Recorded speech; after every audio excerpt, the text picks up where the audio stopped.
Okay. Hello, everyone. Welcome to Off the Charts, episode 366.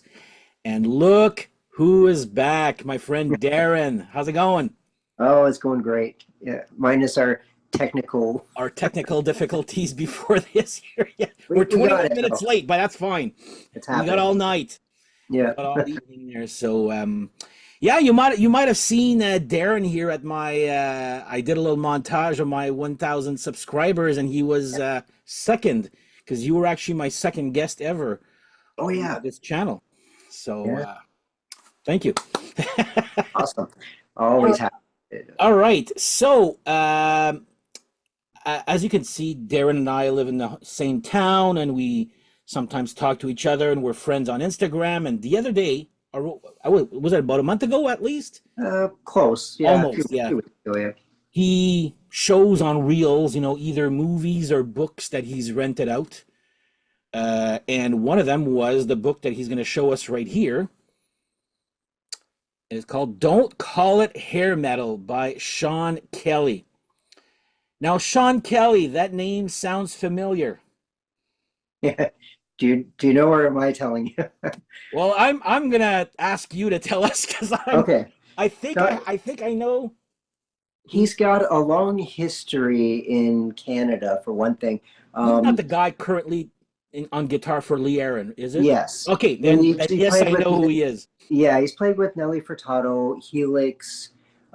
He also um, a lot of non-metal bands too, and he had a glam band that were quite successful called Crash Kelly. So that's some people might remember. I remember the name for Am I sure. getting that right? I better get it right. Crash Kelly, Rough Trade, Rough Trade, I Coney know ya. Coney Hatch. Yeah, Yeah, it's of like course. all I had to do was like look at the back of the book. But yeah. Yeah. So yeah, And I only met Sean once in person at a Lee Aaron show because I did a lot of shows with Lee Aaron back in the day, uh-huh. and that was the first time. But Sean also played in Revolver, which is Nick Walsh's band, which I joined after. Uh-huh.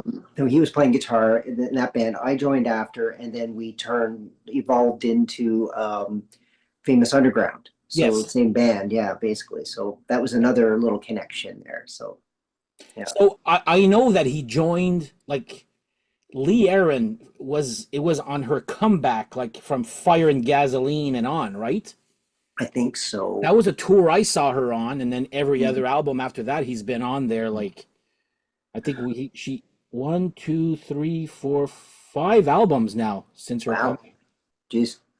So Yeah. yeah, And he's a prolific writer for sure. And the other thing is, I think the show that I saw that I met him at, I think that was his first show with Lee Aaron, I oh believe. wow, Yeah, I might be wrong on that, but I remember him telling me that they just had like a rehearsal or something and bam on stage, and that's kind of how it goes sometimes. And yeah. yeah, I saw Lee Aaron for that one there. I don't know if it was the same one, but they were supposed to play Mavericks, and something happened, and like the day of, it mm, got switched to the Brass Monkey.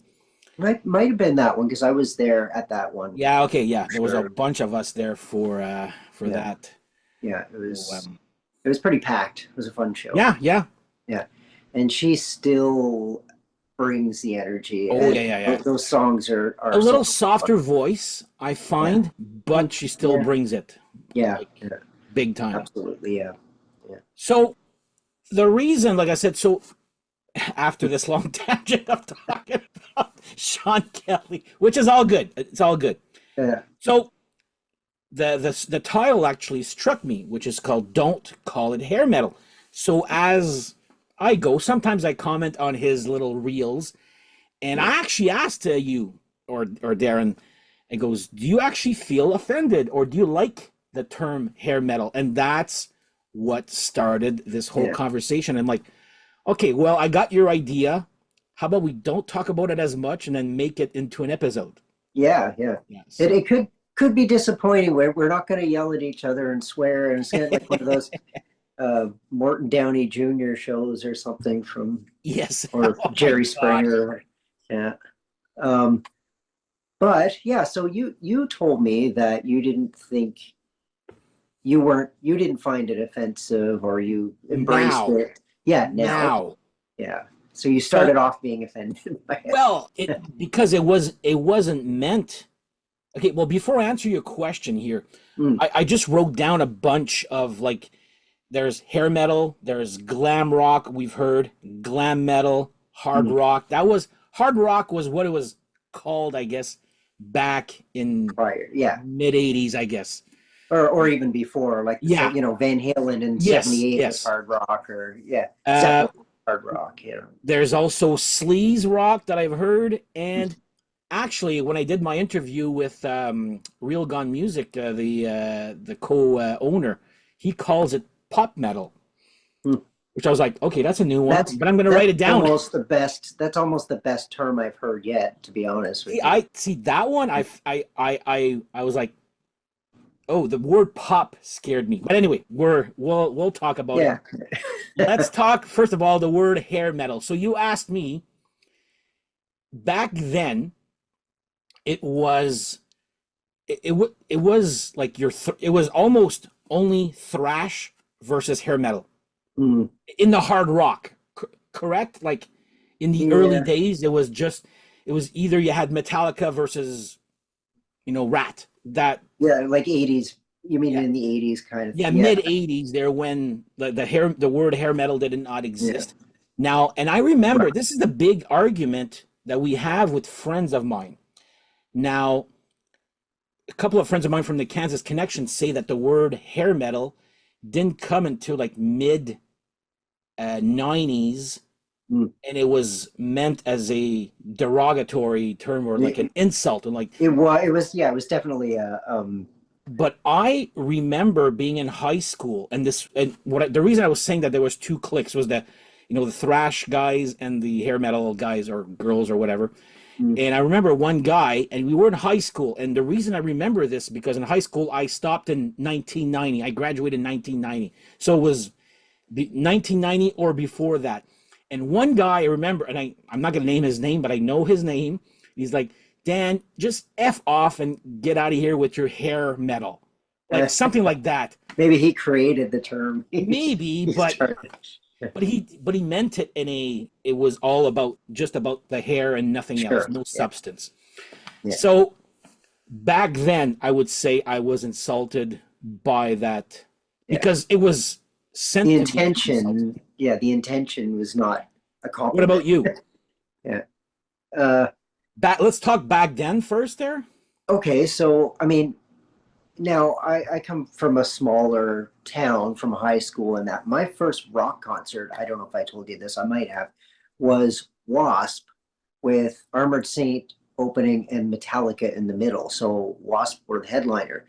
That was my first rock concert. And I mean, there's now Wasp were a little on the edgy side of hair metal, if you want to call Yeah. it that, but they were still had more in common with Motley Crue than you know sonically anyway. Um, but yeah, I think they all went together in my school. It was like you either listened to Duran and that kind of stuff, or you listen to Motley Crue and Metallica and all that. And if you were listening to Motley Crue, you were probably listening to Metallica too. I was. I listened to all of it. But maybe I'm a little bit weird because I was also listening to George Michael and Culture Club, and I didn't care what anybody thought. I listened to all of it. Mhm. Um, but yeah, for the metal side of me, I didn't. I mean, it was called glam metal a lot for sure, and that's what they called it on Much Music and stuff. Yeah. They called Okay. it glam metal or whatever. But uh, yeah, Because that's my memory. because back then there wasn't all these subgenres. Like the Oh, subgenres really came to light with that movie there, A Headbanger's Journey by mm, Sam Dunn. Remember the big family sure. tree? Well, yeah, I saw all of those. Yeah, See, there's I no think that's who where didn't all the see all of those. subgenres Yeah, really became official and a thing. I think back then you would put Metallica and Warrant in the same category, in which was metal. yeah, There was no subgenre. Like there was hard rock, maybe heavy metal, yeah. but the heavy metal umbrella was the Yeah, top, and then you had your softer metal, harder metal, yeah, thrashier metal, I guess there. yeah. But most people, they either were like, there were some people who, you can't like Dokken because they're not heavy enough. But it wasn't because it was glam metal. It just wasn't the heaviest metal possible, Yeah, yeah, you're But right. I've yeah, heard that one before. yeah. Oh, actually, Uh, I just remembered another one. I'm gonna write it down. Cock rock. I don't know if you've cock. have you heard that one? That's see, there can't be anything good about that. That's No, like, I know. That it's was definitely meant as an insult, and yeah, this I was was gonna back say. in Yeah. '89. I remember because someone that described Motley Crue's Dr. Feelgood as cock rock. Mm. I mean, I could think of a lot of Gene Simmons songs that Oh would yeah, probably fit into that, but plaster caster. Love Gun. I mean, there's just a whole thing. Like Gene Simmons and his Tower of Power. Like, I mean, Yeah. dude, you've got a daughter. Like, what? Yeah. So you said you were insulted or did not like that term back then, or Well, since I first heard it, I don't think I was like super insulted because it's like, well, what am I fighting it for? It's not my, you know, I don't know. But still, as a fan, I mean, I'm a fan of a lot of different kinds of music, and Mhm. whether it's, I don't even like grunge to tell you the truth. I don't like that term. Um, it's not that I don't like the music. I don't like the term grunge because I feel like, why do you think the same thing? Are you? Oh, I hate grunge. Oh, okay. Well, I don't mean The the term music. and the music. Okay, I don't. Some of the here's the weird thing though is if you think about grunge, um, and you try to fit the bands that fit into that category, just like hair metal, there's if you listen to I don't know Rat and Whitesnake and all these bands, they don't they don't all sound the same. You know what I mean? The No. same thing with grunge. So some of it I like better than others, same as any genre of music, really. Mhm. But that's really weird to think about. Like Poison, for example, they have more in common musically with like I don't know, Sweet or something like. They sound like a glam throwback in a way. Mhm. Um, Actually, and they never were as glam as they were on that first album cover I ever again. I Really? still remember the first Poison video I saw was "Talk Dirty to Me" Yeah. on Video Hits with Samantha Taylor. Yeah, yeah. I'm like, the look was what I wanted, but then I heard the song, I was like, okay, that's a little devolution of what I'm used to hearing. It's lighter, it's poppier, and Yes, a lot yeah, poppier. yeah. That's So what I mean. Yeah. yeah. So then when did the term hair metal or whatever did it stay the same in your head, or did you learn to accept it, not learn to Mm. accept it, hold a grudge? Like, No, I didn't. I never held a grudge, and sometimes I'll even find myself using the term because it's just. And some people feel like they use it because they're taking some sort of ownership of it, right? Like yes. it's ours now, and it's okay. I mean, I don't correct people, you know what I mean, but if the, um, I guess if it's open, if the topic is open, then it's sort of. There was a point where I just started thinking about it, where I was like, what does hair have to do with it? I know we all think of that, right? Like, okay, they had long hair, but so do lots of other bands, and so do a lot of artists in the '80s that weren't playing, that Well, they didn't. didn't call it hair pop either, right? No, yeah. It just seems, yeah, because it's like suggesting that the only thing that matters was the hairspray Hmm. and for some of the bands that might be true. Some of them it might be, but Yeah. I I Like think every there's genre. more to it. There's more to it. Exactly. Yeah.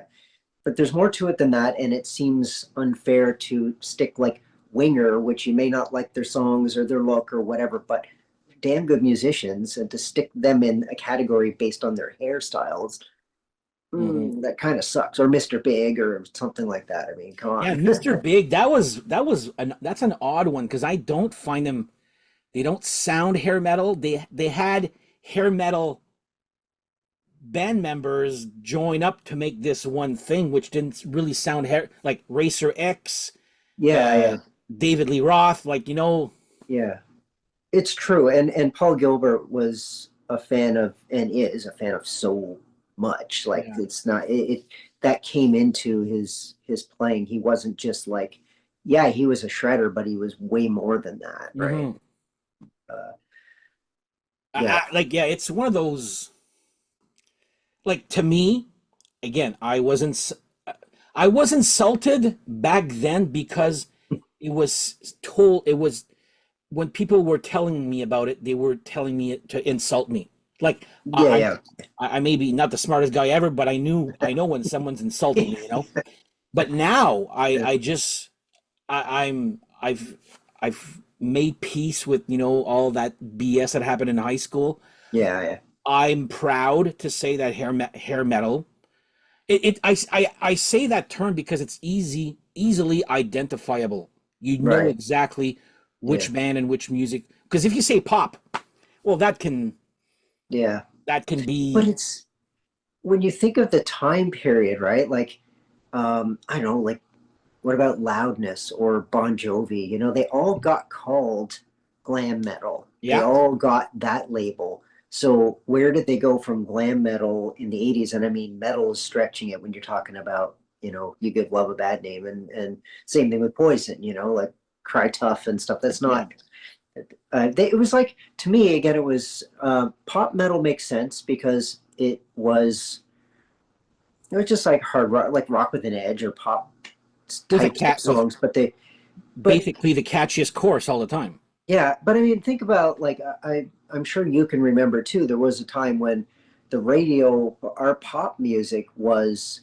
um, like AC/DC or shit, even the Go Go's. Like where it was an actual band. It wasn't like um, made in a factory, like Yeah, computer. Like true. you can't recognize an instrument. You're going, well, there's drums, but they're not even close to being real drums. And there's whereas back our radio music, pop music, were rock bands, Rush, AC/DC, all that stuff.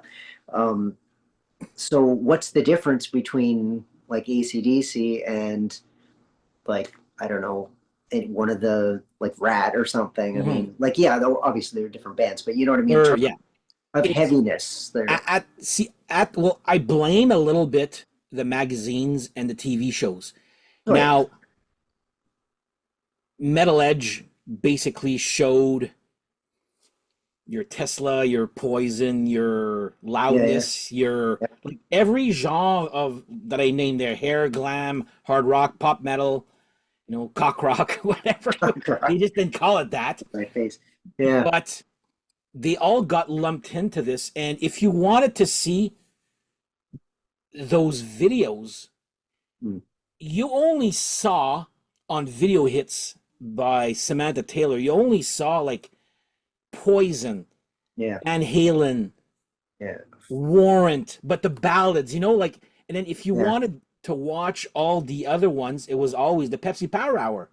Yeah. Or even before that, was Good Rockin' Tonight. Yes. And that was the first, what started all of this was Quiet Riot, like, Hmm. and I remember in music class in school, this is really quite weird, but I must have had a cool music teacher because, when the teacher wheels in the TV, you're like, yes. And, Yeah, we're gonna and be it was watching like, something.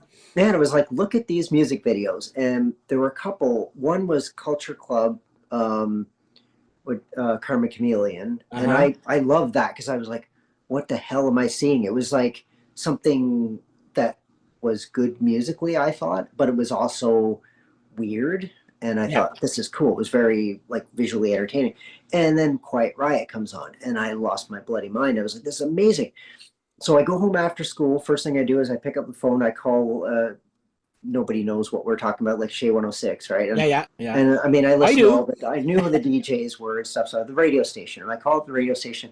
Like, can you play Quiet Riot? And I was really disappointed because I still remember the DJ who you could call in, you talk to the actual DJ, right? Yeah. And he's like, nope. I'm like, what do you mean? He's like, never played Quiet Riot, never have, never will, and just hung up on me. And I'm like, what the hell, right? So you know where this is going. Within 2 weeks, it was regular rotation. They had no choice but to play it Yeah, because it yeah. was enormous. And then then next thing you know, like you got Ozzy and Twisted Sister and Motley Crue and all this stuff like just flooding in Yeah, and now it was mainstream. yeah. You're calling the radio actually reminds me of a story. Do you remember in Gatineau there was that French radio station CJRC, CJRC? That Anyway, sounds my mom familiar. used to listen to it all the time, Hmm. and I somehow I was the only one gutsy enough to apparently call the hotline. And what was popular at the time was Twisted Sister. Oh yeah. We're not going to take it. So this is a see if you can catch on the mistake here. So I call in, I go, can you play Twisted Sister? We're not gonna take it. And the guy, this is in French, by the way, he answers me back, oh, I don't have that one. I only have their latest album. I'm so excited. I was like, oh, and I forgot. I think I, Uh, Pointer Sisters. yeah, exactly. Took me forever. And the next day I tell my friends, I go, they didn't want to play my song. He goes, they only said they only had the last album. I'm so excited. Goes, yeah, but their last album was called You Can't Stop Rock and Roll. So it took me years to figure out, oh my God, he probably thought I was talking about Pointer Pointers. Sisters. Yeah. Wow, that's Well, that just tells you that direction that radio station was going in yeah. wasn't hard And rock. So they had no idea what yeah, like I think it was power chords, right? On Shay? might have been, but I wasn't calling for that. It was No, just no, like but later on, that's where you were able to call for that type of music. I think you're right, power chords. Yeah, yeah. And I will give them credit for that, that um I learned about like got to hear so many of those bands that otherwise what first time I heard Guns N' Roses, the Appetite for Destruction, they played like I don't know, three songs of it like on the they would just do that, right? And I was like, holy shit, what's going on here, right? So ran out, bought it right away. Now most of those songs I could probably go without hearing the rest of my life. And that's no insult because every now and then I'll like throw the CD in the car, just listen to it front to back and go, yeah, I can see why that was huge. Yeah, It exactly. is just has all the elements. Same as like Back in Black or Highway to Yeah. Hell or something. You go, no wonder. Like, Well, that's actually comes to my next point. I'm gonna just add a for your Guns N' Roses. The first time I heard of Guns N' Roses was on the trailer for the Clint Eastwood movie, The Deadpool. oh, Remember okay. with Jim Carrey was in it, Oh wow. and they kept playing, part Yeah, of the Welcome to the Jungle, and I was like, "What is that?" That sounds. yeah. It But was Guns N' very Roses cool. turned out to be another. But And back they're in not. There's a what's band that? that well Guns N' Roses is inevitably we would have to talk about them because they seem to escape the hair metal thing, even though the time period fit. They were very similar to a lot of the other bands around at the time, but I mean, the Welcome to the Jungle video, Axel even had his hair teased Yes, up and yes, everything, big time. but it didn't last. It lasted one video. Yeah, and they didn't look like glam. They weren't putting on a lot of makeup and stuff. They looked a little more like a dirty Rolling Yeah. Stones kind of thing. Like I get the '70s look and all that. So They were dangerous. That's what also yeah, they were like Motley Crue back in the early, yeah. yeah up until girls between Shout and girls, that was a big blur, I'm sure, for them there, but they were dangerous, like. Yeah, yeah. But that's one thing I said back then. So I don't know if you're like me, but that's one thing I'm trying to figure out, like, is it in your DNA or your genes that you're like something is good? Because at the time when hair metal or when hard rock or whatever came out, like, I was Power Hour for me, there was every Thursday, Don't Bug Me, and almost every song was gold. Like, Yeah, there was a period when you would watching song after song, like, I want that, I want that, and after a while you're like, I can't. I'll show you, everything, yeah. and I'll show you what I was buying at the time. So you must remember this one here, Oh yeah, of course. just for the one song that was Yeah. hugely popular at the time. Yeah. but And that Steve Lynch is was, brilliant. He's still brilliant. That guy, yeah. Steve. Yeah, still great. And I remember my mom said I had too much Kiss. So for my birthday or Christmas, I had to get some, not this version, obviously, but I Bon Jovi is another one that got me into, getting more hair metal. Mm. At the time wasn't, but it was very popular. Oh yeah. This grade 7, that Oh was yeah. Helix, Rock You. Can't get more Oh yeah. bigger than that at the time. Like I Yeah. said, this was more what the kids were bringing to school. Yeah. In my uh, Oh of yeah. all the albums, this was the popular one in my school at the time. Yeah. That was, and I remember just taping these songs often. And of course, you had this one was the Yeah. big one of the bigger ones here. Um, this Oh yeah. Rat, That too, of course. Yeah. and were you one that had this here? Oh yeah. Yeah. Of course. Yeah. I have the book too. What's that? I have the book too. Yeah, apparently the book's very good though. It's yeah. I mean, Funny. you have to read it in his voice, Yeah. otherwise you won't understand it. It's, Two more. Again, this was what kids uh, were bringing to school on cassettes. yeah. And last one, oh, sorry, two more. Sorry. This one, obviously, that I just Yeah. talked Yeah. about. Again, that came with Bon Jovi because my mom said, you have too much Kiss. Then she sees this and she goes, I thought we said no more Kiss. I go, that's not Kiss. Yeah. That's not Kiss, but yeah. And That's last one, you hilarious. mentioned it, Oh but yes. we had a great French teacher who let us listen to music Oh while reading a book, a French teacher. And this was actually how I discovered Wasp, as somebody brought Wasp wow. in class. But anyway, that was what I was in. Were you into the same ones at the same time, or I think so. Yeah. yeah? Yeah. I Like mean, those I were know the bigger all of them. ones. Yeah. Yeah, like Triumph were all over the radio with some of those songs. Trying to even think of Magic Power and stuff like that. They were just huge. Yeah, Follow Uh, Your Heart, yeah. Lay It on the Line. Lay It on the Line was on. Remember 54 Rock? Yeah. Yeah.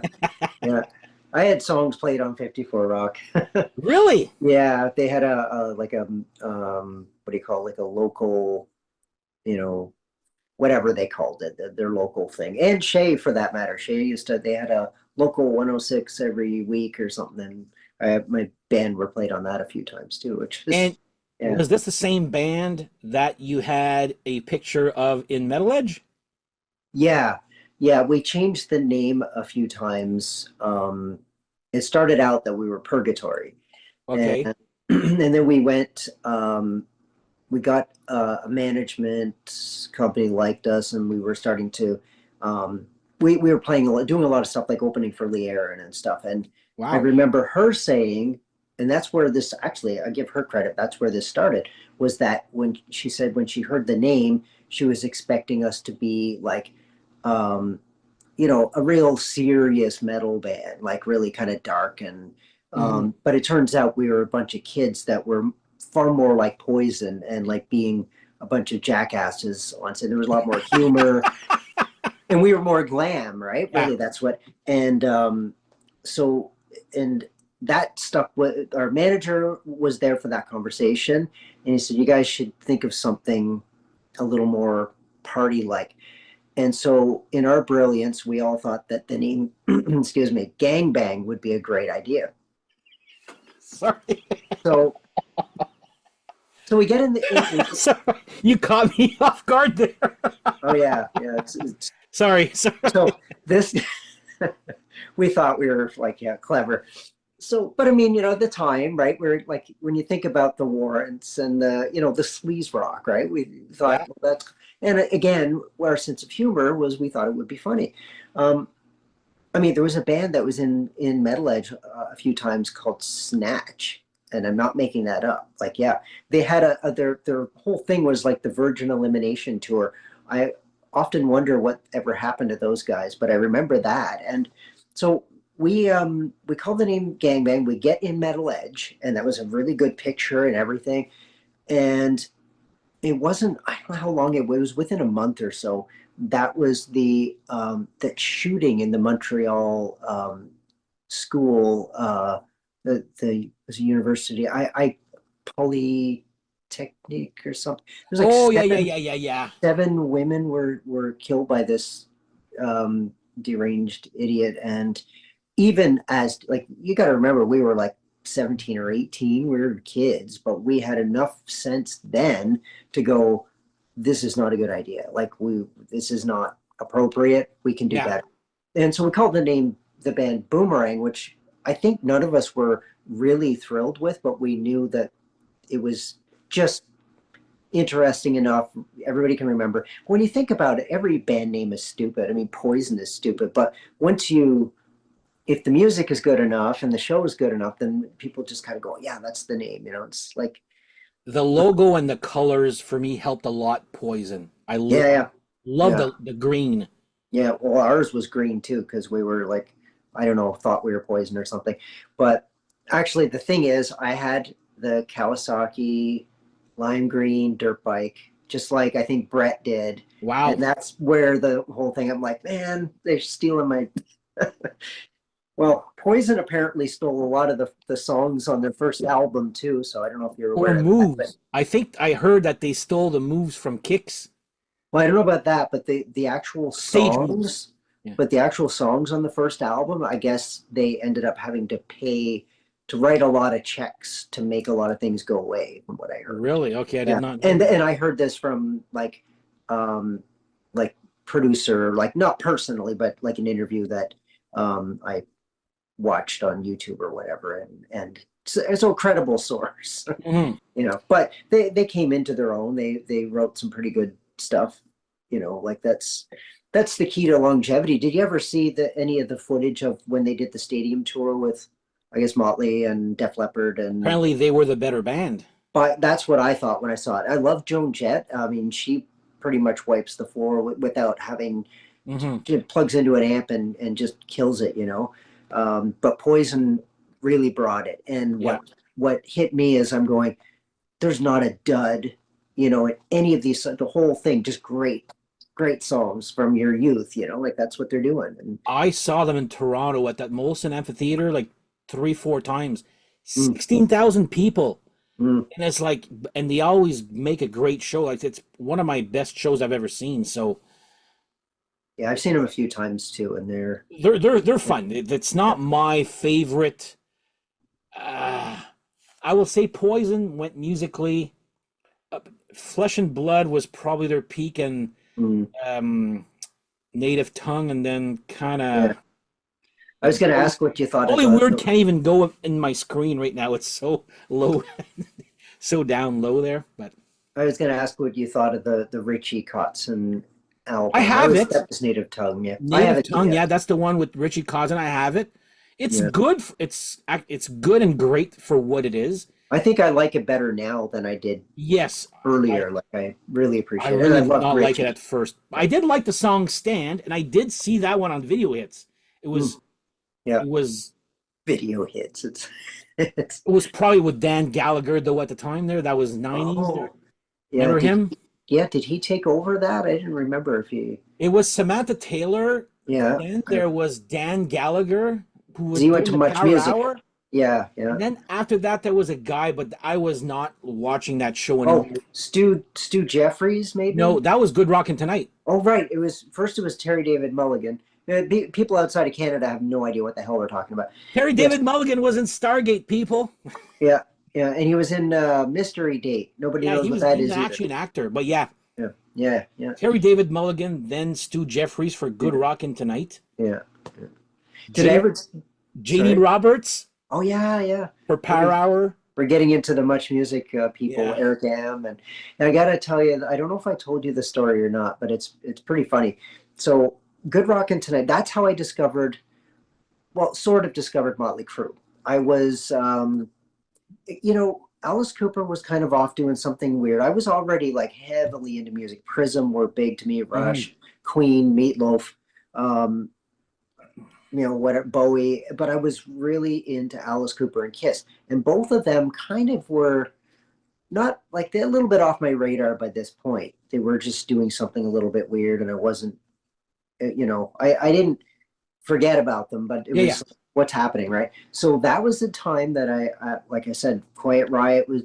I saw that video, and I saw Culture Club. So here I am at home with the beta machine. You know, it was on late at night, like 11 or something, right? I don't know. And my It was everybody's 11:30, I think, on Fridays, right? yeah, yeah. So that week, I saw a magazine, which I didn't buy, but I saw in the magazine a picture of Motley Crue, and it was from the Shout at the Devil video, that whole Mm-hmm. photo session, right? And it was an advertisement in the magazine, a rock magazine, and I was Mm-hmm. like, "What the hell is this?" Right? I was just like, I didn't even know, and I loved it. I was just so excited because I could tell it was my thing, you know. And if the sound came anywhere close to what that visual was, I was going to love it. So then I'm up that same week, like late at night, and I knew Culture Club was going to come on, so I'm going to tape this music Yeah, video. I yeah. want to see it. And then here's Mulligan's voice, like coming up after the break, Motley Crue, and it shows a little bit of looks like kill. Looks that kill. Yeah, that was. And I'm like, holy shit, right? So I waited after I taped that. The next day, I had like every person from school over at lunch. I'm like, you have to see this, right? I'm playing the video for Looks to Kill for all of them. And a number of years ago, not that long ago, but this is a funny thing. I Yeah. said, I'm telling my girlfriend this story at the time, and I'm like, you got to see this video. It changed my life, right? I pull up Looks at Kill. We're watching the video, and she's like, "They're putting girls in cages." And I said, "I've watched this video at least 1,000 times in my life, and I never even noticed." Yeah, exactly. You know, I just, it was not even like it was like it wasn't even a thing. There was like girls in the video, but I yeah, didn't. it was. I'm like, look at that BC Rich, you know, like look at the. It was just the band, the sound. I didn't even notice. I felt kind of stupid, but I'm like, how did I not? How did I not My see? my friend Steve from Rock and Metal Invasion in New Zealand had the same experience with him and his wife. And he goes, I didn't even realize this was on the cover, but then his wife noticed something extremely sexual. He's like, Yeah, yeah, you know, you're right. So I guess men's brains do not yeah, work the same way as women's, I guess. yeah. Well, and I remember Lee Aaron talking about that as well, like how there, and obviously there you got a number of like perverts yelling things out and stuff like that, and it's just stupid anyway, like Hmm. um, but the idea that she was like the Metal Queen video, she's dressed like provocatively and all this, but it was an empowerment song, a female empowerment song. And I, as a fan, I never saw that. I didn't see it as her being weak or being objectified. Maybe she felt that way because she was dressed like that in the music video. More like she was in chains at one time. That Yeah, was about it. but I saw it as her being just like this powerful. I'm like, yeah, like this is awesome, right? I didn't see it as, but But you yeah, know, okay, so I'm glad you actually mentioned Lee Aaron. Lee Aaron, that look. I remember there was an interview and I saw the video for Metal Queen, which I think is a good song. Would I go great? No. It's a good song, but it's a very memorable, almost household name type of song. And but she scared me. That look scared me as a kid. Well, not a kid there. What yeah, year was Metal Queen? 85? I 84, 85-ish? think, yeah, I'm I not was sure. 12. Yeah. But What is, I wouldn't say not that she scared me, but then I saw then she did the Only Human, which was like, okay, that's she's kind of going pop. But yeah, it's when she did Body Rock, and I was like, oh my God, she looks fun. yeah, It's it was a fun album. Yeah, it was, but it's the image that goes like Motley Crue. If you look at Motley Crue with the Shout at the Devil, they look scary. yeah, My first video I saw was Smoking in the Boys' Room. yeah, There's which nothing was, scary about that video. That no, was just a no, big joke. It's a yeah, good song. It's yeah, what got me into knowing because I had my mom bought me a T-shirt of Motley Crue when we first moved here. mm, I had not heard a song, did not know. Well, I knew how they looked like based on my really yeah, cheap. Remember Woolco? yeah, I've Not heard, yeah, Walmart, not Zellers, but Woolco. I remember we yeah, went. I wanted one of those shirts. And yeah, Smoking in the Boys' Room was very tame compared to what I had Yeah. heard and what I had seen as pictures. Yeah. But it's funny because that was when they really went more glitter rock, that type of glam. Whereas when I think of Glitter Wasp, Rock. There's another one I'm gonna have to write yeah. Oh, down. there you go. When I think of like uh, Wasp and early Motley, and that was a little more the darker side Yeah, of glam. dangerous. Yeah, Yeah, which is what I was always kind of drawn to that because it's sort of heavy like, hard rock. Yeah, yeah, it reminded me more of Alice Cooper. It was like a little gothier, a little yeah, darker, and I was like that as a kid too. I loved Gene Simmons because he seemed to be the demon, right? He yeah, was the yeah, yeah. scary, yeah. But speaking of like hair metal and glam, when I think of Theater of Pain and Vince in his pink friggin' out lingerie outside his pants Yeah. and whatever. Um, that it was like Shout of the Devil came out, but then Twisted Sister came out and were enormous with the couple of videos that they had. They were huge, right? Yeah. And I don't know how calculated it was, but all of a sudden Motley Crue were putting out funny videos. They weren't putting out funny videos. There was a bit of humor, but I mean, it Yeah. wasn't. Yeah, and they weren't the only ones. A lot of bands were doing that after Twisted Sister were so big. So I Well, they mean, had these funny plot videos, and while sure, the yeah, music was playing, or yeah, they were entertaining. Yeah, that was. yeah. It was a whole different. Like it's weird to think that so much of that, and that's why I think the idea of hair metal or uh, pigeonholing everything into one little thing there seems. Is this thing okay? Yeah, it's still working. Sorry, it looked like it froze for a second, Okay, but it you're fine. seems like I think that's where it gets a little bit maybe offensive is when you think of um, a whole decade of like a lot of really good stuff being kind of just put into this little box of hairspray, and it's like, well, some of it was, but Okay, true, but wouldn't you say the same thing with almost every genre out there? Like oh grunge, yeah, grunge was labeled as downer music that you would mm, listen to if you want to yeah, end it all, if you know what I mean there. yeah. Like it's Well, disco was like that was a big joke. Like true enough, yeah. Well, I guess, but I guess the difference being that those types of labels were generally maybe again grunge. I don't know where it came from, but I feel like it's again sort of a label that is. I guess maybe what it boils down to is I'm not a huge fan of labels in the first place, like mhm. putting them into little. Yeah, Uh, well to me it complicates things even more. And that's yeah, why I use the term hair metal because yeah, people know exactly what I'm talking about. yeah. I suppose there's that, but It's then people know, but then are they taking it seriously? And not that they have to, I suppose, but you know what I mean? There's, yeah, but okay, I'll take your statement and I'm going to say that at the time hair metal, if someone told me hair metal, I didn't really have a thicker skin back then, so I was like, mm, yeah, I guess you're right or yeah, whatever. Now it's like hair metal and I get, well, you know what? Like when your band is playing in an like if you hear your band in an arena during a hockey game, come and see yeah, me. They're like those are anthems. Those were it was yeah, and to me the hair metal was fun.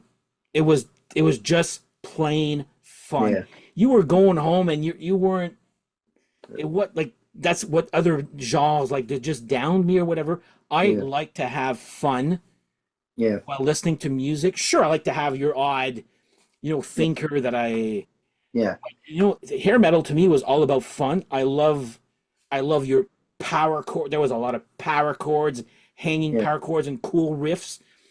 There was always this one sound that you can associate yeah, this music to, and I don't know. yeah, I love the innocence and the funness of that era. That yeah, there was no worries, no. yeah. Well, of course, you don't have any worries at 12 and 14 there, but except maybe Well, I'm hoping I'm not going to wake up with a zit tomorrow. yeah. That was your Well, big worry. I think the whole you're right. I guess, is it just nostalgia? Is that, but that's what I feel when sometimes with the hair metal thing is it's like, well, it's only good because you have fond memories of it. And it's Yeah. like, no, some of it maybe. I mean, I put on what the hell was it? Girls the Yeah. other day or a few months ago, whatever it was. And some of it did not age very No. well. Some of the lyrics are like, what the hell? um, and that doesn't that doesn't make me happy to say that because again, Motley Crue were huge to me, and all I thought was the main thing I like about this album is Mick Mars. Mhm. He's not And even in the band anymore, and I thought, he man, was his guitar licks, like when you mentioned looks that kill, to me the mm, looks that kill riff is oh your yeah, 80s equivalent to what Iommi was doing in the 70s. yeah, it was iconic, and well, and that's the funny thing is not to go like in a whole different direction, but like metal, for example, people will always everybody likes to gatekeep things, right, and say, well, that's not metal, right, and Motley Crue by Theater Pain were going in a different direction, and they Yeah. were a little more rock, but I have a hard time with anybody saying that Shout at the Devil isn't a metal album. And the reason why is if you think about it, at the time, they were even touring with Ozzy. And I mean, Ozzy, how can you like put on Diary of a Madman and go, this isn't metal? I mean, it's like he came from Black Sabbath. Like, what are you thinking? Of course it's so. Those two albums, like you tell me which is heavier. Shout of the Devil is pretty much on par as With heavy any or Ozzy album. yeah, or maybe heavier than Black Sabbath. I mean, it's heavy. And okay, by today's standards, but why should that even fall into the equation? You know what I mean? Like, I always say if somebody was the first person to run and somebody now runs faster, well, that doesn't mean the first person to run, wasn't running. It's still, just because you're getting heavier doesn't mean that the origins don't count Oh, anymore. that's a good point. That's a good And point. yeah, and I like that, Darren. yeah, there you I go. like that. Yeah, hang on. There you go. There, you got a better one than I do. Yeah. But what does your I know we started off with talking about the book. What does your guy, Sean Kelly, say? Don't call it hair metal. It's an interesting book because it sounds a lot like what we're talking about. Like just it's almost like a nostalgia trip. Like he's going through things kind of in, but I think he even mentions how he tries to go sort of chronological order based on his memories, but Hmm. it doesn't always work out that way because like your memory doesn't always, it's like, was that this year or was that, Yeah. and um but yeah, I wouldn't I don't want to call it a rambling book because that sounds like a negative thing, but it's like just kind of takes you on a journey of um A diary, basically. yeah, of different bands and different guitar player. I mean, he's a guitar player, so obviously he's going to talk a lot about the The the guitar. Warren D. Martinis and the George Lynch and the Eddie Van Halen and all the greats. And it's true when you think about it, Randy Rhoads, all of these players that came out of that time that shaped everything. Hair metal, you always had your flashy, very, very talented guitarist, Yeah. Yeah. a usually over the top lead singer, vocalist. Well, because everybody wanted to be David Lee Roth. He was Yeah. the blueprint for the 80s. And drums, pretty much you had very flashy, and was the bigger the better. Yeah, And double bass, kicks. Yeah. bass in the 80s was the most boring instrument ever. It was always one note almost. It's like it was Well, the era. yeah, as far as the actual playing, you're Yeah, right. no, the playing. I'm not saying they weren't talented, Yeah. but I'm saying that everybody was doing, like Yeah. Saxon was doing it, Yeah. Kiss was doing it. Well, Ian Hill, I mean, like, I Ian don't think Hill is the poster boy for that type of. he's like got an F sharp like all night. I'm like, man, that's a job. and and that's not that is no criticism or disrespect to him because that's exactly what the songs in the band needed. Yeah. That's what made it sound so solid and heavy. and people criticize Nikki Six for that kind of stuff, and I'm like, well, like, should he have been playing like Billy Sheehan if he could? Like, I don't think I that don't would think have he can worked. there. But you know No, what? no, he can't. But I'm saying if he could, would it have worked? I don't think so. Uh, Like, like imagine um, Phil Rudd playing in Rush. Like yeah, yeah, it's not the right. yeah. Like what are you trying to get across? And But sometimes, for Nikki Six, sorry to cut you off there. no, For no, no, it's fine. you're absolutely right, and I was one of those people that was bashing Nikki Six just for being a lazy player until I don't know if you were there. Did you see the Carnival of Sins tour? I did, yeah. Remember when Mick Mars's guitar during Looks That Kill cut off and they went and put the bass higher and you heard he went and played almost Nikki Six on the bass, played with what Mick Mars was sort of supposed to play. Oh And it wow. wasn't just a one note. I was like, oh my God, okay, that Yeah, was like a big yeah. like He wow can. moment for me. Like to me, Nikki Six was always like whatever, just like Ian Hill. Like, as a kid, if you play one note, you're not talented, but you don't Yeah, know about the fact that you're playing that way for the song, not because yeah. of how talented or not talented you are. Now, of Plus, it course, you takes a know. certain amount of skill to sound simplistic too. Like AC/DC being a good example, where um, I've heard so many guitar players, right? Like, oh, AC/DC, it's three chords, any idiot can do it. And I'm like, why is it that there are thousands of cover bands you've heard play AC/DC and they sound not very good? And they always blame the singer, right? Because that's hard to do.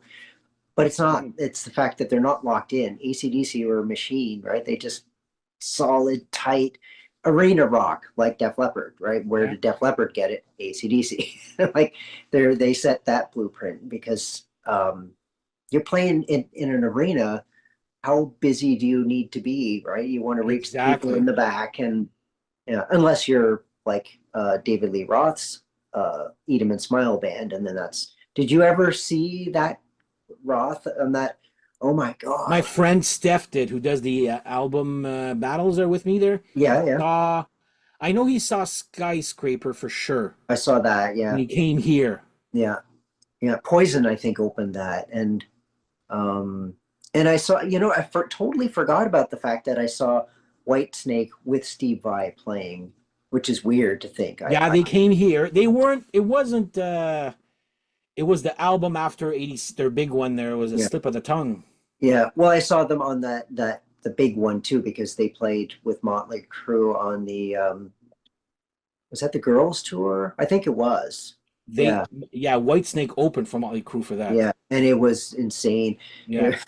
And speaking of, that's another thing too, is like I still have vivid memories of like me being that guy who introduced half my school to Motley Crue, right? And a lot of people were like, they're not into it, right? That's not their thing. But everybody loved Whitesnake because they were huge on the radio at the time. Hmm. So all of that was a smart move to have Whitesnake playing that show because so many people came, and all of those people I remember the next day at school or whatever, all with Motley Crue shirts. Yeah, Now they yeah, were all that was heavy. the best. Yeah, You well, it knew who was. went to see that concert the day before because people would show Yeah, up with shirts that smelled of new, yeah, unwashed. yeah. But the thing is, I didn't. I at the time I didn't think it was the best because I felt like that's you have this. That's my band. That's not Oh like yeah, oh because yeah, I mean I was only 16, right, or 15 or whatever. oh yeah. I totally get that. Yeah, and so it was like, but whatever. It's fine. But I guess that's the whole thing where that feeling of defensiveness kind of comes out when you talk about a certain type of music that you feel deserves better as Hmm. well. So and I think that's kind of what Sean tries to get across in the book as well, is that it's more than just and like what does he say, art in the excess of 80s rock, and that's his little tagline there. And excess is like, that's a pretty good word for the There, 80s. oh yeah, there was a lot of excesses back Yeah, then. I couldn't yeah, yeah, even on TV. I remember, I think it was JD Roberts interviewing Motley Crue, and you could see Nikki Sixx was like, uh, yeah, JD's yeah, there like, were, I think I see an eye opening there, or you're kind of yeah, saying sentences in a like a proper way there. I'm like, I forgot how he said it there, but I basically he just insinuated that he was stoned and drunk. Yeah, yeah. But And I mean, you think about like what was when they did Shout at the Devil, I think Tommy Lee was 19 or something. he was a young one, yeah. Yeah, and so imagine being 19 and being basically told to do whatever the hell you want. Oh yeah, that's the And worst age. and it was actually condoned, it was encouraged because it was good for, press and stuff. Like it was good to they were making things out like Motley Crue made up a lot of stuff. There was a lot of things that they still hang on to, like in the dirt and that. And I'm like, that has been disproven. None of that happened at all. Like, but the whole point was it was just living the dream, right? Yes. And do whatever you, yeah. Unfortunately, at the expense of some other people sometimes, like, yeah. Not just him though. No, no, Kevin no. Dubrow was another one that Yeah. shot his mouth off. Oh, yeah. And look at what happened. People were listening, and they were like, Mm. "Yeah, that guy's a little bit Yeah. too much of a whiner there." And Yeah. And it's too bad. And in fact, Sean has a whole section that talks about Kevin and his experience with him and how, like, that was kind of painful to see when, you love Quiet Riot and then this guy is like shitting on all the other bands that you love. exactly, That's not cool. And I guess apparently he was saying that later in later years when he managed to spend some time with Kevin, that he was actually like a really humble guy and apparently really, that's what Martin Popoff said. He's yeah, like one of the nicest guys. yeah. So But I guess he learned his lesson, right? But then yeah, in that day, those days, it's like, what were they on half the time? What were they being told to do? Maybe he was shooting his mouth off because he figured it was that actually would good well, prep, you if know? Ozzy can go and chomp off during a live press conference, was it he It chopped was off a dove? Dove.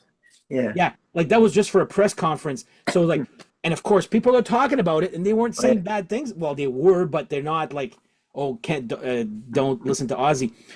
But any bad publicity usually turns into good publicity. It just didn't turn Right. out good for No, Quiet Riot, big time. Because look at no, what Ozzy was all bad publicity. Motley Crue was all bad publicity. yeah, yeah. But Uh, they weren't bad to each other and or one another, and I think that's the thing, right? It's hard to you're basically separating you from you're making people choose. yeah. And if you're the one shooting your mouth off, they're going to choose the other. Oh yeah, and You then know? it was easy to choose, and then Yeah, that's too well, bad. It's like, yeah, because it was a really good, solid band. Like, and for sure. And then Frankie Benali was ridiculous on the drums, man. It's you're like, and you're an at an well, they were catering to what anybody between 12 and 20 basically at the time. mm, That is a very influential age for somebody, and one with no usually these people had no jobs. So you're like, if you're if you're starting to he just hasn't moved. He's just sitting here breathing on me. it's not a statue. Oh my god. Yeah. Um yeah, it's your what the hell was I going with this here? Oh, the influential Oh yeah, age. yeah, yeah, so you were very at an influential age, and you had no job, like most kids at that age. Yeah, Well, maybe you had a little, job paper. to Yeah, newspapers or whatever, but not enough to buy Quiet Riot and Whitesnake and Kiss yeah. and Rat, There and was no you had to Spotify. buy one or the other, Yeah, yeah, and then the other band, you're like, well, who's cool with me in my mind right now? yeah, Quiet Riot right now is not really cool, or keep bashing all the bands I love. So yeah, yeah. That's true. And also that if you think about that now, like it's it's almost the opposite problem where there's too much access to too much music, and it's like you don't have the time to possibly listen to everything. mhm. And sometimes I feel like, geez, there were bands in like 80s, 90s, whatever, that I didn't give a chance to. And I feel like, man, I wish I'd listened to that. But it was like you said, how much money do you have? How much time do you have? How much, And that's what I'm doing you know, now. That's Yeah, this whole channel is actually rediscovering stuff that yeah, I was not able to afford at the time or yeah, did not give a chance for X reason. yeah. Now that's all I'm buying basically there. So And sometimes there's a really stupid reason, like uh I like Nick from Famous Underground, Nick Walsh, right? We were talking. I mean, he's the best singer I've ever worked with, probably the best singer I've ever heard. I mean, he's just like he's got a great people voice. know how talented he is, and a great guitar player too. Um, and it's funny because he's a fan of King Diamond, and he can do those screams and stuff like that. Really? Like, yeah. And one of the songs that we released, geez, I think it's out called "Corrupted." He does those screams in that song. It's pretty cool. But I remember saying to him, "Yeah, I never got into King Diamond or Merciful Fate or whatever." And he's like, "But you were into Alice Cooper and all that. Like, this is even scarier." And I'm like, "Yeah, I don't know." And he's like, I bet you just didn't like his mustache." I'm like, "You're probably right." It's like, No, to me it was just something stupid that you go, "I don't like that guy's hair," or "I don't like that guitar," or whatever. And it's like, it was just too heavy and not catchy enough for me. yeah, Like to me, okay, sure, a Merciful Fate song probably has aged better than Unskinny Bop did. yeah, yeah, right. But But back then, my brain was programmed for Unskinny Bop, not well, you said that you Don't wanted to Break have the Elk, you know? fun, right? And what was Exactly. fun? I was, Fun it was all was, about fun for me. yeah, And Merciful Fate is not fun. no, Maybe it no. is now there, but I've But seen it I like live. it.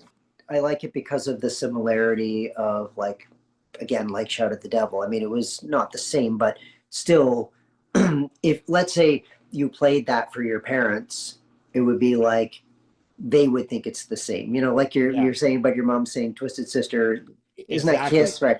So yeah, so but for some reason it was probably just, well, he didn't have like the look that, and it's weird how that is, like, and Well, it's, it's the voice that did it for me. yeah. Well, it was off-putting because it was so different, right? And Yeah. yeah. Now I appreciate it more, the what he was doing, but Well, I get a lot of these bands too, and I've said it many times in a few episodes before. Some of these bands were, I mean, some were, like cock rock, whatever, but some were a little bit more mature, yeah, like your Blue Murders. I did yeah, not click at all when that came out. It was yeah. until later, much later on, that I appreciated it. Yeah, Yeah. sometimes for this hair metal or hard rock or whatever, you gotta be a little bit more. Some bands try a little bit harder, and it doesn't really Mm. resonate as for a teen mind, but an adult mind works perfect. So That's a good point. Yeah, yeah, that is.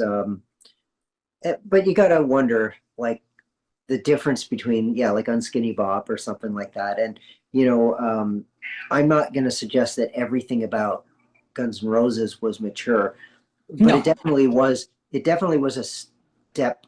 It was still fun, Hmm. but it was a little bit. It was edgier and a little more mature and a little more serious than, yeah, like a lot of the Well, it's because all that the other hair metal bands were big time into keyboards at that time, and I think Guns did not. no, not like that. They No, not in were a synth way. And they also didn't have, like, they had choruses, but they didn't have big Kiss choruses, and they also, um I feel like there was, yeah, the song subject matter a lot of the time, which is another reason why I liked Warrant, was there was some cherry pie stuff there, and but there were a lot of songs that JD wrote some good lyrics to, and you could tell he Uncle had Tom's that in him. Cabin.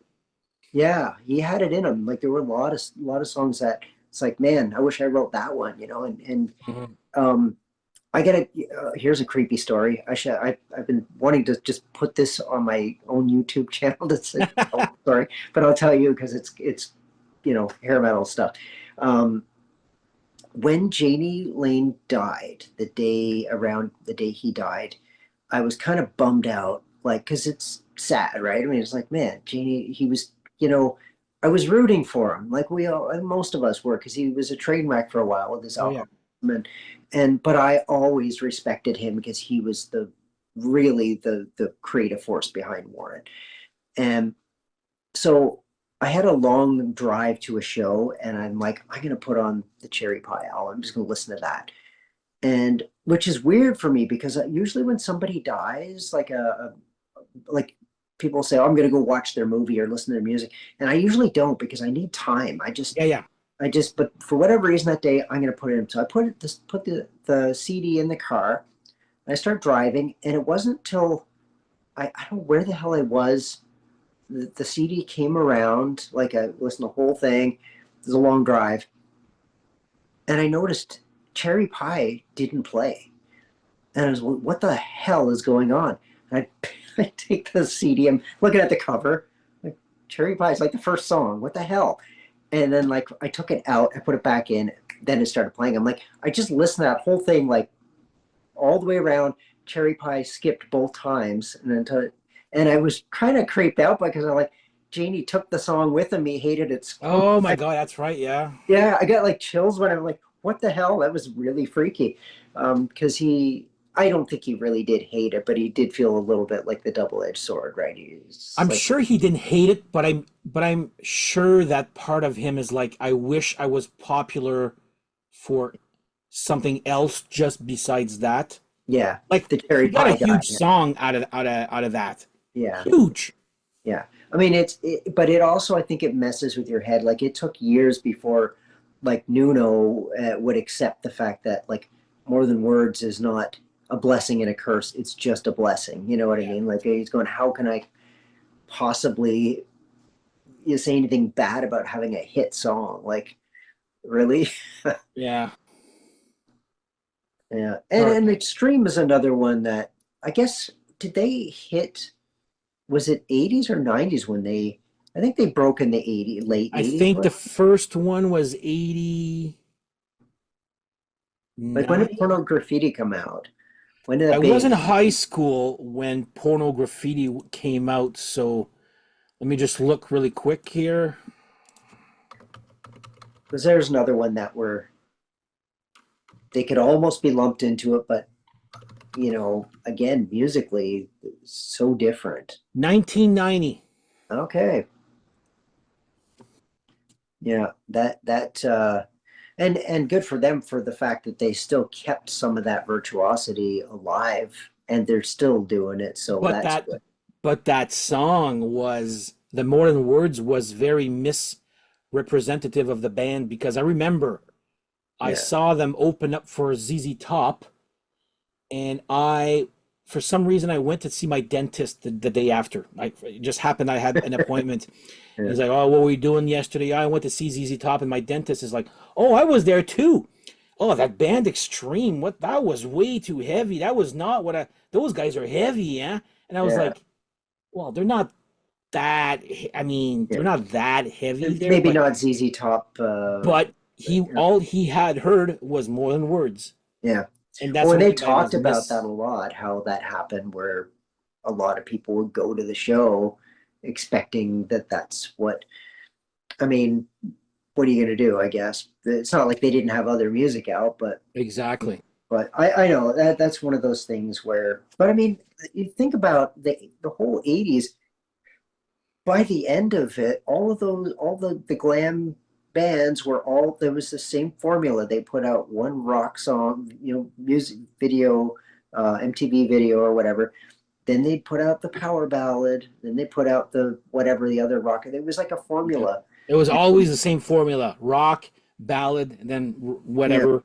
And the then band, maybe if you had a fourth video, maybe it was another ballad, yeah, hitting on the or rock. sort of maybe not a sappy ballad, but something that was a little lighter or something. Like, remember when Mr. Big did what was that other song that they released? Uh, Green Tinted 60s Mind was one of their The first bigger. that was the first one. Then it was Daddy, Brother, Lover, Little Boy. Then To Yeah. Be With You. But there's that fourth. It's a ballad on Lean Into It, and I really don't like it.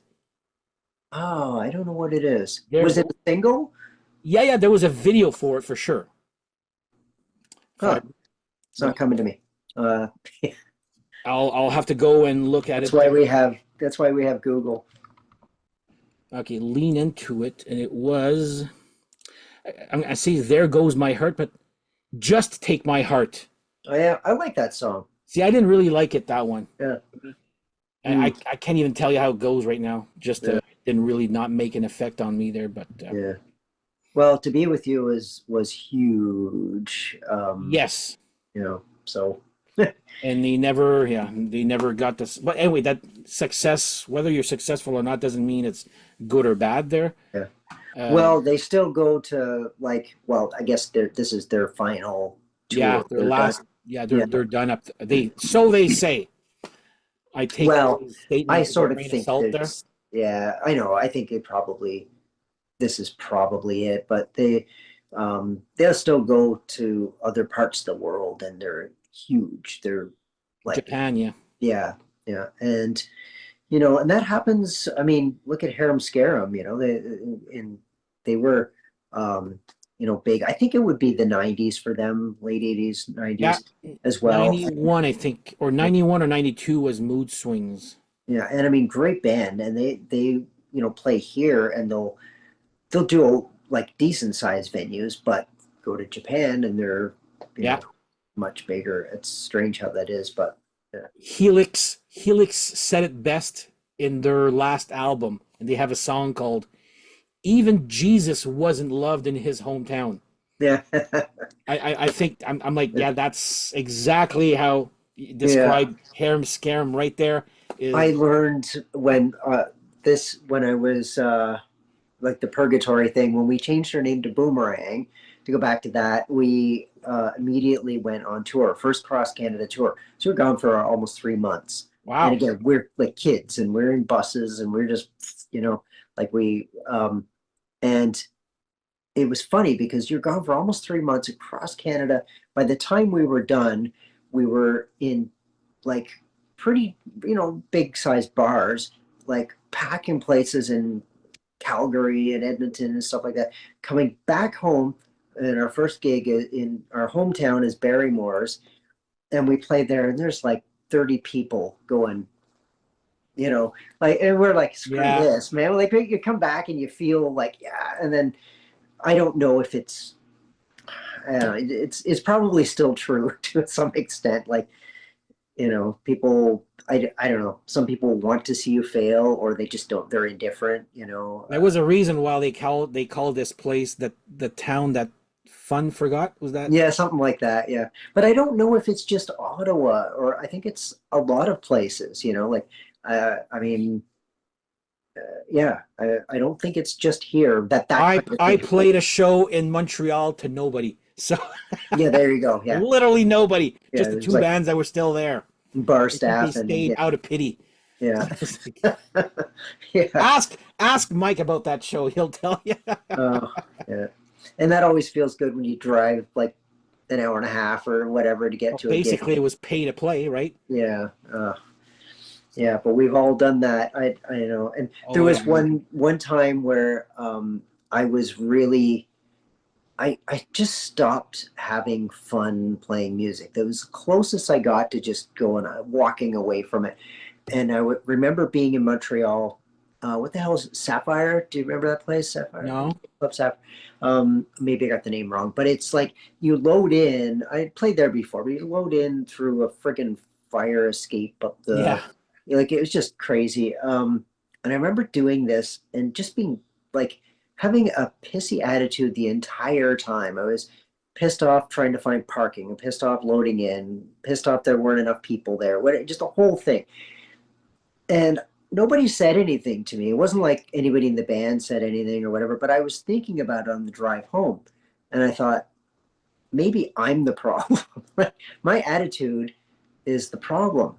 yeah, And now I'm not saying I didn't have a reason to be, kind of down or whatever, but I thought this has been going on for a while. And I thought I have to just start enjoying everything. Got yeah. to lug that Marshall cabinet? Great. I got to play to nobody, whatever. I get to play. I got to get a guitar strapped around my damn ass. How is that bad? There you go. And so I'm going to enjoy the drive. I'm going to enjoy everything. And yeah, you have shitty things happen, but ever since that moment, um, things have gone better for me. I've There you go. had more success. I've had more fun. I mean, less stressed, so you can do it to yourself, right? Yeah, It's exactly. Oh, I yeah, remember stressful days. Yeah, yeah. This not is my fun. TED talk. We're supposed to be talking about hair metal. I'm going off on like, Well, okay, let's end this. We're going on for about an hour here. yeah, I'm gonna end. You know about? So you say your band was in Metal Edge. You remember yeah, about what year? Because my friend has all the Metal Edges. yeah. I have them too. I have those ones. I'm just curious to see if he's I got that feel, one. I feel like it was it 90? No, Oh, was no, that late? no, it wasn't. It was 88. Okay, Somewhere I around would have. that 80, 87, 88. Because again, we were like kids, 87, 88, somewhere around there.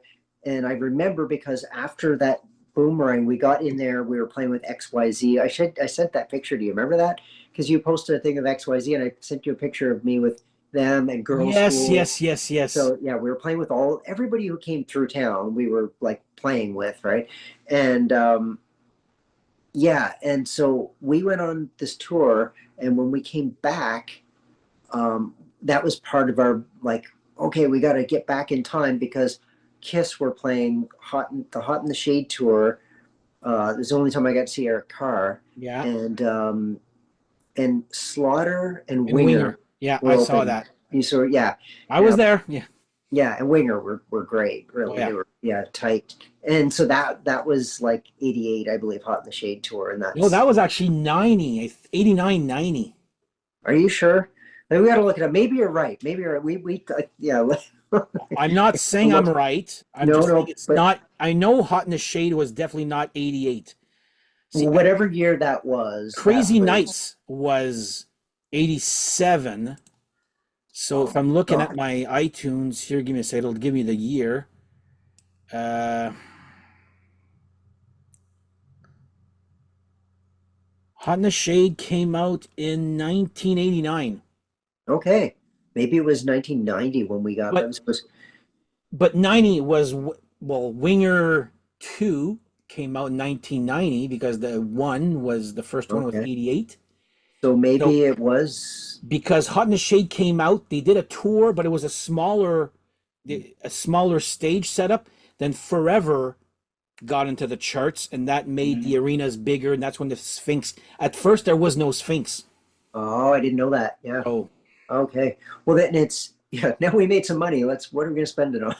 exactly. Yeah. I Well, forget the guy's name there. The Sphinx. There was a name for that Sphinx there, oh, but was there? Okay, I didn't know I that. know Murray was Dio. I forget. I did an episode of actually about mascots.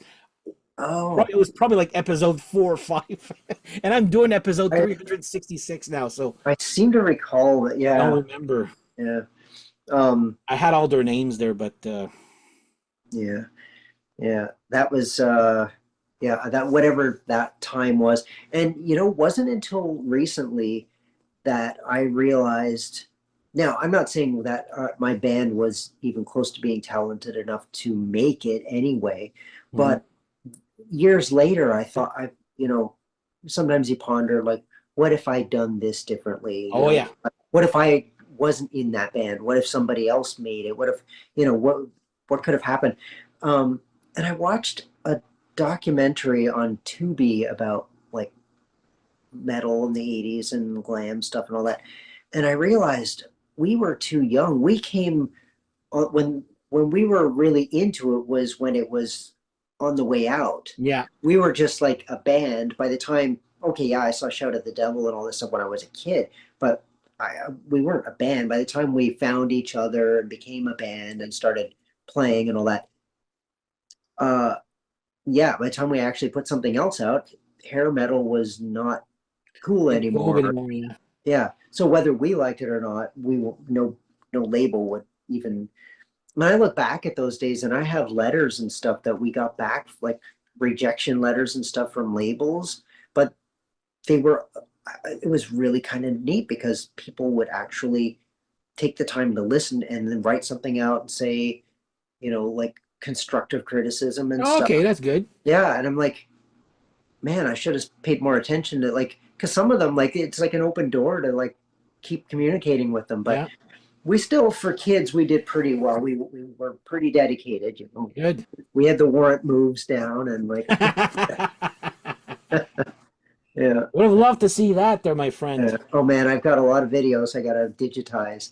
But Yeah, if you can send me a picture of that metal edge, if you have it, yeah, I gotta find it. if you have time, no rush Oh there. yeah, yeah. Well, if I find it, I'll But definitely. I'll get Sure. my friend there to because he's got them all too there, and I want to see that picture there because I know you've posted it, I think, as on Instagram or something that one time there. Maybe.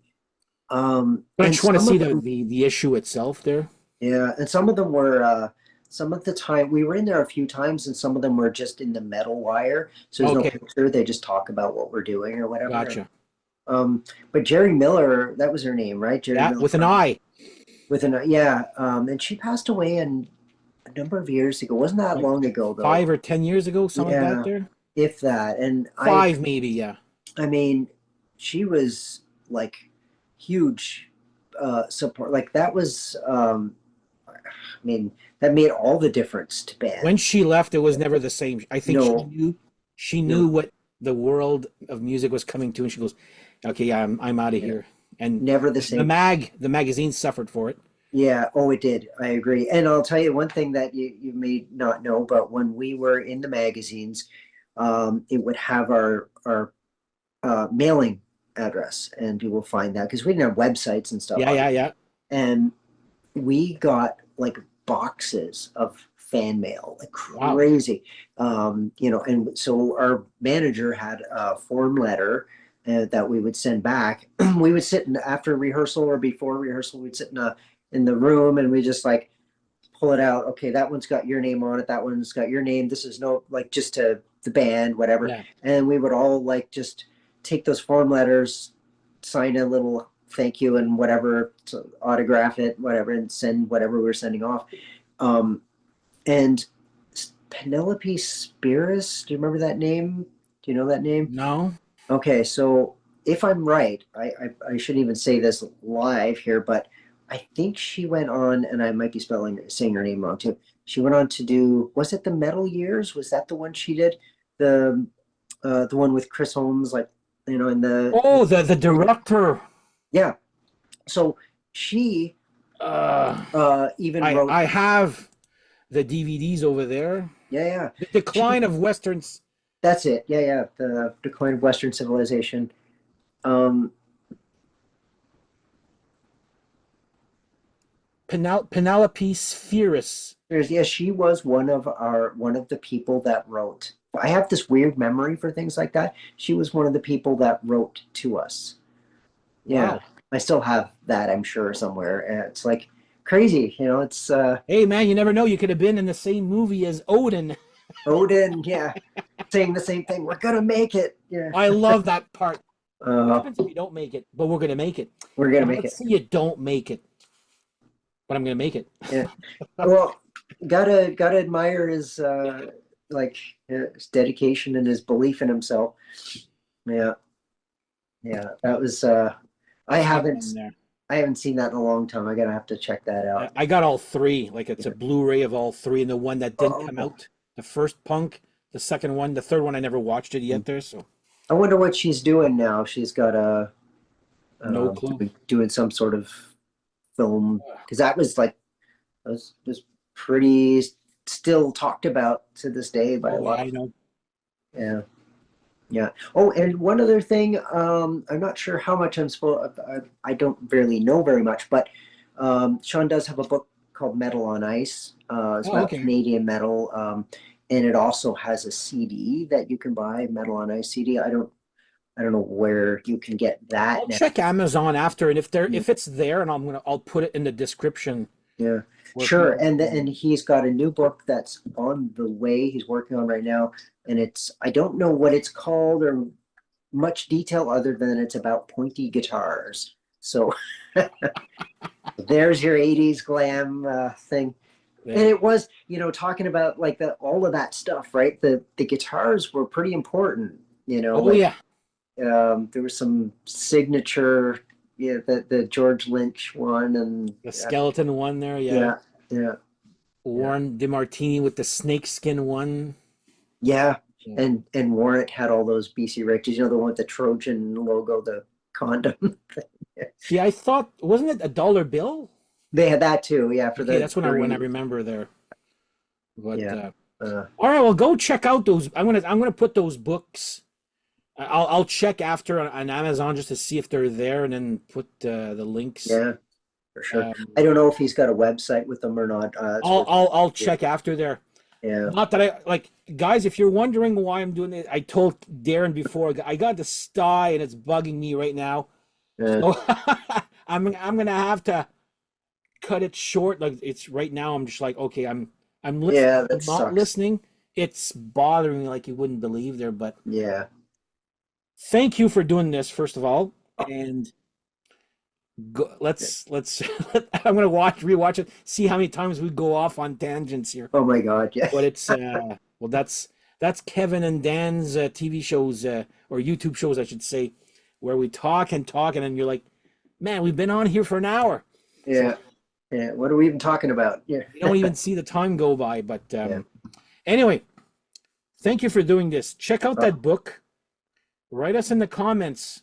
What are your thoughts about this hair yeah. metal term? I guess I think we maybe have talked about that for what 10 minutes out of the hour.